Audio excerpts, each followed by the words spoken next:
It's tea time again. And we're the Thompsons.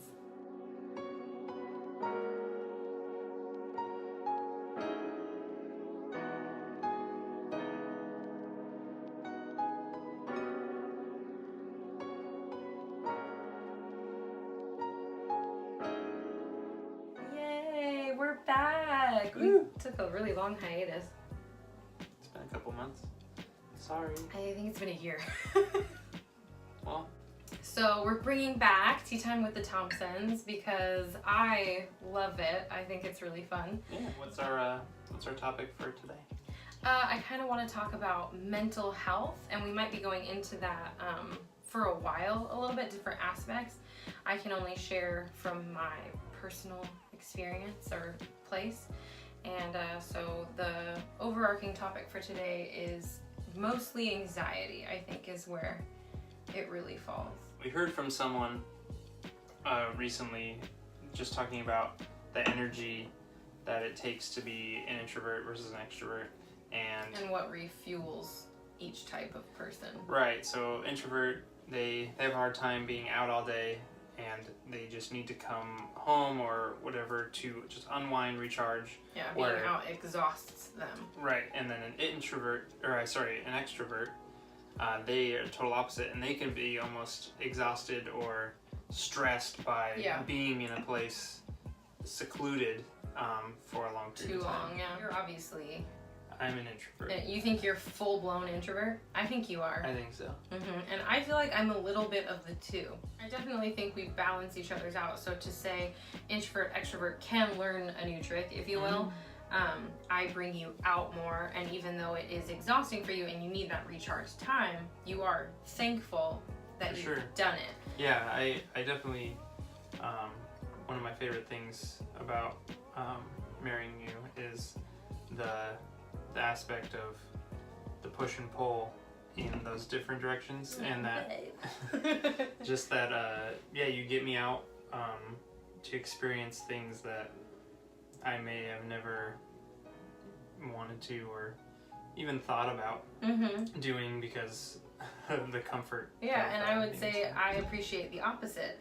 I have found with you better ways to make staying in exciting in a way, or changing it up, like books. I wasn't much of a reader ever until you really kind of and you're not even, I would say, like a crazy avid reader, but I think you grew up reading. Reading is valuable and valued in your family. It's just in my life. Yeah, and so it really brought me in there, and so like I love snuggling up with a good book and reading. To me, that's very peaceful. Anyway, so let's circle back to mental health and anxiety. So ever since moving, we've been here for about a year and quite a few months. Year and a half. Yeah, coming up on a year and a half, or we are in a year and a half.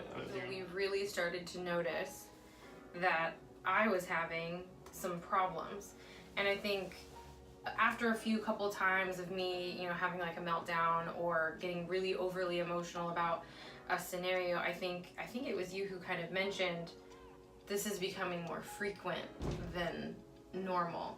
And so that's when I was kind of challenged to look at myself and say, because you could say, oh, this is just how I am. There's so many excuses that you can make about yourself, like I'm hangry or I'm too tired or whatever, didn't eat enough, or just brush it off. Yeah, and kind of brush it off so many times until it's like it becomes really, really frequent, and then you kind of go, okay, I think I need to look into myself and analyze and see what the heck's going on. And so we really did that, and I have found that I struggle with anxiety, and I think it's more so now here in California, when my life has like really shifted in a lot of different ways, which we had discussed. Just kind of out of my element. Back home, I was always surrounded by my family. My family's quite supportive and strong. And so I just feel like I had that comfort and that security of that place, and that people group to always be able to go back to, my mom to always be able to talk to and have in my corner, really. So you can kind of take on the world in that aspect, because my family and my support system was always so strong. And we met frequently. We would hang out every Sunday. It was just kind of like there was that security there. So that removing all of that and getting tossed into a completely new atmosphere where I only get to come home to you in my corner. Yeah. To really kind of process stuff with, which has been great because you're such a good listener. And you're a lot like my mom, so I have that awesome, super stable thing holding me down. But a lot has shifted, so I think that was something we talked about affecting me. I think that is the biggest change, though. Mm-hmm. Like, now that you bring that up, it's like, because I know your mom, whenever you call her, which you do quite often. Yeah, pretty frequently. But not nearly as much as you used to see her. She was she worked from home, so she was always in her office. You could always find her. Yeah, and you always feel refreshed and just have peace of mind and all that after you talk with her. And I think that might be a big part of it, is that you just have less of those interactions with people in your corner. I guess maybe different people in your corner, because I mean, I'm always here, but I'm busy as well, and so. And I think the level of intimacy with, I mean, I have found an amazing community here. That was one of the first things that we found, and I think was vital to our thriving so well in year one. Yeah. Was we found an awesome community at Liberty Church of people our age, with similar beliefs and things like that. And so just surrounding yourself with people that were focused on getting to know each other and hanging out and providing those times to have conversations was amazing. Yeah. But there's that level of intimacy that isn't there, and that takes time to develop most of the time, where you trust someone with your information. So what we noticed was that I was starting to react to certain social things extremely. For example, just recently, we had a chili cook-off at your work. You texted me at 11:05 that it started at 11:30, and I was washed like hands deep in dishes. Yeah. So I was thrown off. And I had to stop and get cash because it was a small charge to participate in the whole chili cook-off thing. So I'm like, oh my gosh, so I'm rushing, super out of my element. And then I finally get there, and I can't get a hold of you because they were doing there was a rank ceremony-ish type thing. Someone was going up rank, and it was, Yeah, you couldn't be on your phone. And then what sucks is that the trigger, so stupid. This lady comes and shows me 2 name tags, those little sticker ones, and I personally hate those.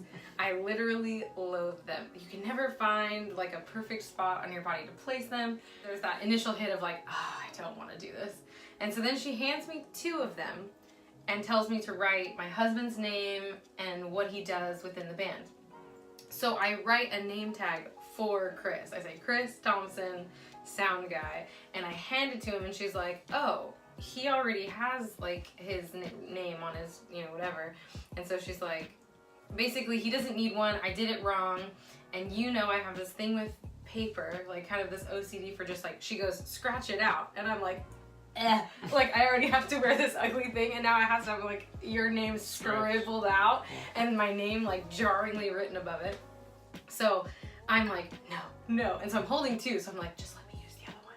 And she goes, oh yeah, and I don't think we have enough to really, so just cross it out. And I'm like, no. And so I do, I just write my name above, and I felt like it's fine. So I put the stupid name tag on me. We get past that situation, and then we go to pay. And the guy goes, oh, I don't have change for 20. Can you just use your card? And I was like, I'm done. Like, I told you that I needed to step into your office, which was luckily like right by the door. So I stepped into your office, and I literally started to tear up. And I had to, even just talking about it now, like the anxiety is like hitting me again. And that's so weird for me that something so small, like I should not be wrecked up so bad, by a name tag and paying on the debit card. Like that shouldn't trip me up. So that's where I've noticed I really am struggling with anxiety in my life right now. And that's I think it was interesting to observe, kind of just like, wow, like this is really happening to me. These are little things that I cannot handle, and most people, a rational mind would say, what the heck? Like, yeah, it's no big deal. Yeah. Yeah. Like you're like, what is happening right now? Yeah. And yeah, so stuff like that has been happening for certain things. I would say like anything that's like important, any kind of like important doctor's appointment or we just got a new phone, you know, doing our phones and stuff like that. Like I don't like to tackle those things alone. I feel it's so funny. I was talking to someone the other day and I was talking about like, I don't like being put in the position of not knowing an answer, but it's only in certain situations because like, I mean, talking about my faith, like if somebody asks me a question, I don't care. Like that doesn't faze me. I'll be like, oh, I don't know. That's a great question. I'll go figure it out.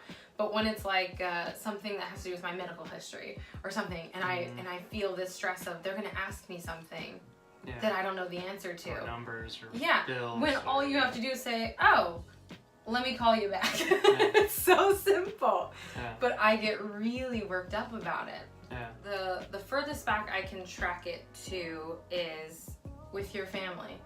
When I was I guess having to exit the comfort of everything I know about my family and meet a whole new family, I remember being petrified of being alone.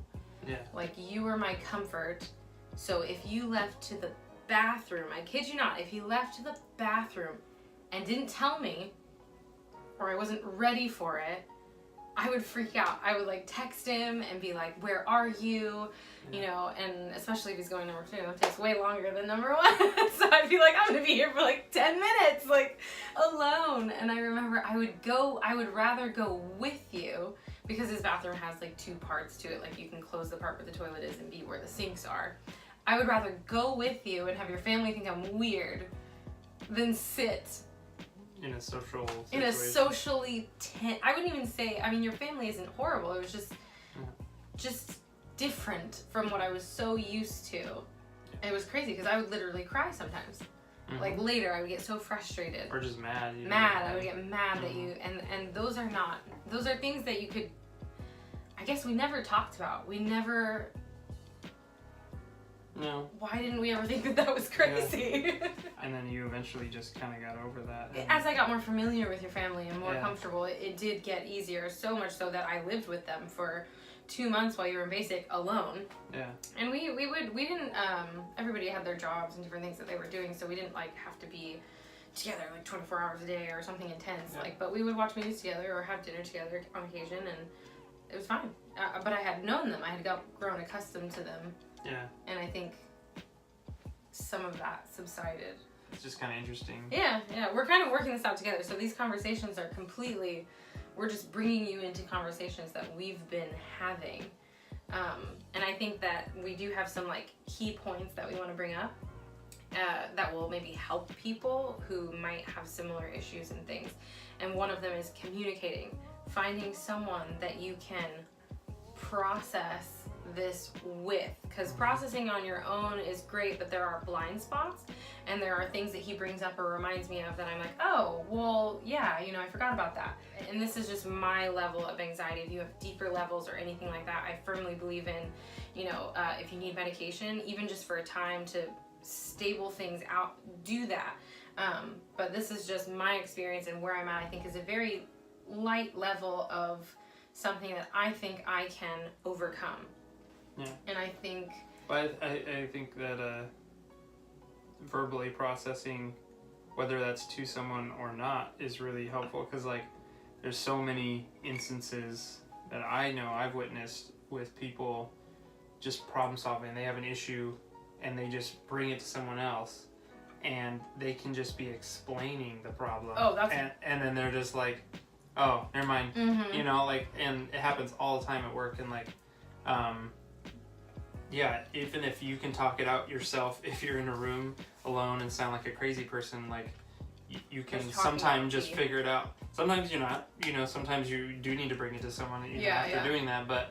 Just talking things out loud instead of keeping it all in here. Yeah, because it can stay stuck. You're putting it out and you're laying it out. Mm-hmm.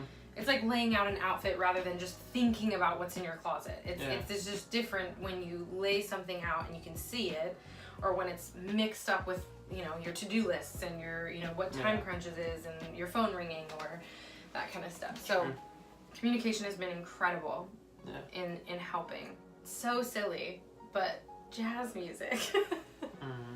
And we found that out because music really is, it really affects me. And I realized it's not necessarily what they say so much as the mood of the instrumental. But it was in that moment where you were listening to your playlist, and I think a couple of like Stranger Things or different stuff, which I love those shows. Yeah. But if I'm not in the show realm watching it with the thing as a whole, it makes me feel very tense, like the strings or just like any kind of upbeat tempo. Even when you do that with your mouth, because he's a musician, he'll just be like da da da da da. I'll be like, stop! I'm trying to think, like, and it's so jarring to me. So as a joke, you were like, what do you want to listen to? And I was like, I don't know, jazz music. And like we put on jazz music, and it was incredible how much my stress level went. Yeah. And I was like, oh my gosh, this is really working. Like, I'm really becoming happy. Yeah. It not only calmed you down, but it also improved my mood. It lifted you up. Which was very interesting. And then the second time I had a dip in my emotions completely out of nowhere for no reason whatsoever, which is where I think there's something hormonal, maybe something, I mean, I don't exercise enough. I definitely don't eat 100% right at all. So I think there's a lot of factors for why it could be dipping like that. But it was one of those, everything was great. We had a wonderful time somewhere. We were driving from point A to point B, and then all of a sudden I was super sad. Yeah. And I just sunk to this place of feeling, it feels like you're floating like in melancholy, and then it just kind of goes from there. And you were like, where's the jazz music? And as you were putting it on, I was like, stop, like that's not a cure-all, like, and then you were like, like being silly. And my mood instantly was like, it shifted. So as silly as it may be, it helps. Find your jazz music. Yeah. But knowing that and using that as a tool is, I think, the biggest part, and knowing what type and having that in your pocket at any point that you can pull that out is huge, because it's really helped. Like if you don't have time to figure it out, you don't have time to process why you're feeling some type of way, like you're on your way to a family function, just use the music or something to kind of like, or know what station has that, and you can just hit that in the car. Maybe you're on your way. Worship music also really really helps, or like Christian music. K-Love is always very positive, very uplifting. A lot of the songs talk about dealing with similar things, and so that's always really nice as well. Another one is scents. I feel like instantly calming to me is chamomile and lavender are like two scents that I know just, there's something calming about them for me. At the end of a stressful day, like smelling chamomile just like sets me. I think mine is like outdoor smells, like wood. Calms you, makes you think of like that rest you get. Makes you think of home and like being camping. Yeah, that's what I mean. Going the rest out, you get in outdoors, that kind of space. That definitely. That's interesting. But I think, again, it's different for a lot of people. Yeah, I think you have to know yourself. Exactly, finding what works for you. One of the ones that I should have talked about almost first is deep breathing. It's such a cliche, like take a deep breath. But that really has been helping me to just stop. And like while you're taking deep breaths, I say like deep breaths and shifting your perspective have to go together. Yeah. So like when things start to feel overwhelming, you have to start breathing. And like that in itself is very calming. Yeah. But then mentally I have to start telling myself the opposite of what this thing is. So like if I'm feeling very lonely, I have to take deep breaths and say like, you are not alone. People love you. There are people in your life that love you as you are. Or give thanks. Or be thankful. Yeah, like that's a huge one. Like we have a house over our head. I am, like clean water. All that stuff. I mean, just whatever it is that you're struggling with, you have to have the mental affirmations to combat it. And I think that that's what people always say, like, well, you have to just fight with your mind, or like battlefield of the mind or whatever. And I just really want to dive into what does that look like. Yeah. And for me, a lot of that is shifting my perspective of the situation. Perspective, I think, is the biggest thing. There's so many aspects of different situations, and if you just took the outside perspective just for even a second, you could be like, oh gosh, look at what I'm doing to hinder myself or hinder that person, hinder the whole situation. Even doing that for other people. So when maybe someone external is affecting your calm, or I think a lot of people say like triggered or your safe space or whatever, like when that starts to happen, we have to deal with the fact that that's going to happen. But I think that it's really been beneficial to think about, to kind of take a step back and be like, okay, maybe this person is this way for a reason. Maybe there's a string of things attached to them that makes them respond this way, act this way, communicate this way. Just talking through people's thoughts or opinions on things, and they oh, this person did this to me and I hate people like that, or I can't stand people like that, or they did this to me as a kid and I know they're, you know, the same way, or they were a bully and I hate bullies and they're probably the same way or whatever, and I always, when I can, try to bring up like a little bit of perspective, like, hey, you know, especially when we're kids, a lot of our influence is what's around us.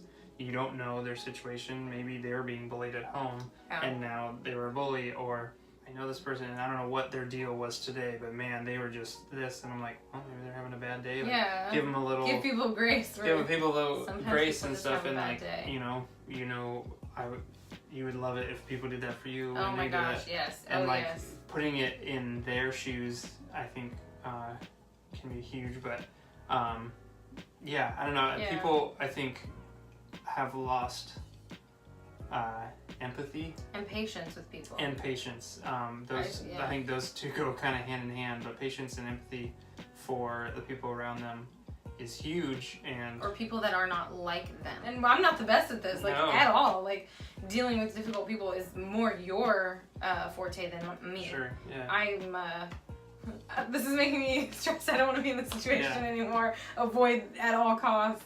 Yeah. Where you I think let things roll off your shoulders so much more that it is beneficial to you in relationship with people. You remember things, and it builds and adds. Like where you like it accumulates, yes. You know, on you. Yeah, I'm trying to learn how to let things go, or even ask myself. I read this in a book somewhere, to ask yourself like, okay, what was their intention? Were they really trying to hurt you? Well, and especially if you know that person. Yes. Like a lot of people, like they can get hurt by a friend, especially a close friend, and if you know that person, you know that they're, for the most part, or the positive person, or they don't normally act like that, and then it just happens. You have to think like, does this fit their personality? Does this fit? Was that really them? You know, like how you normally interact, or how they normally treat you, or whatever. Yeah. My biggest thing is balance in that sense of not taking anything too personally and letting things roll off, but without getting too cold. Yeah, rolling off so much that you don't care. You can easily just throw up walls and not care what anyone says, not attach yourself into any conversation, be too shallow. Too calloused. And calloused, and so there's two sides of that, just like there's two sides of there's caring too much, diving in and investing so much in someone, or just taking everything personally, and or not investing in anyone at all, even a little bit. Yeah, and so there's two sides of each side of the coin. Yeah, two sides. It's a square or it's a cube, but each side of it. But yeah, I feel like that is a constant battle, or something that I'm trying to keep aware of, is like I don't want to come off as like I got these walls up and you can't approach me. I want to be approachable, but also just not take anything too personally, or own what anyone says too hard. Or internalize the things. Well, I think that kind of sums it up. I mean, I still have bad days and different moments and stuff that we're still kind of navigating, but I figured it's better to open up and talk about it. And I have been lately talking to other people that have similar or totally different anxieties and depressions and just mental health things that I can't wait to continue and discuss with different people in different places, and maybe we can help each other by talking about the things that help and work. Yeah. And what it Let feels us know in the comments if you're willing to share, if you want. Yeah, let's keep this conversation going. Yeah. Thank you for joining in our tea time. Yes. And we will see you in the next one. This tea, you made really good tea. Yeah, mine's delicious. I have chamomile with a little bit of the organic maple syrup and almond milk. No one cares. Oh. Okay. That's so rude.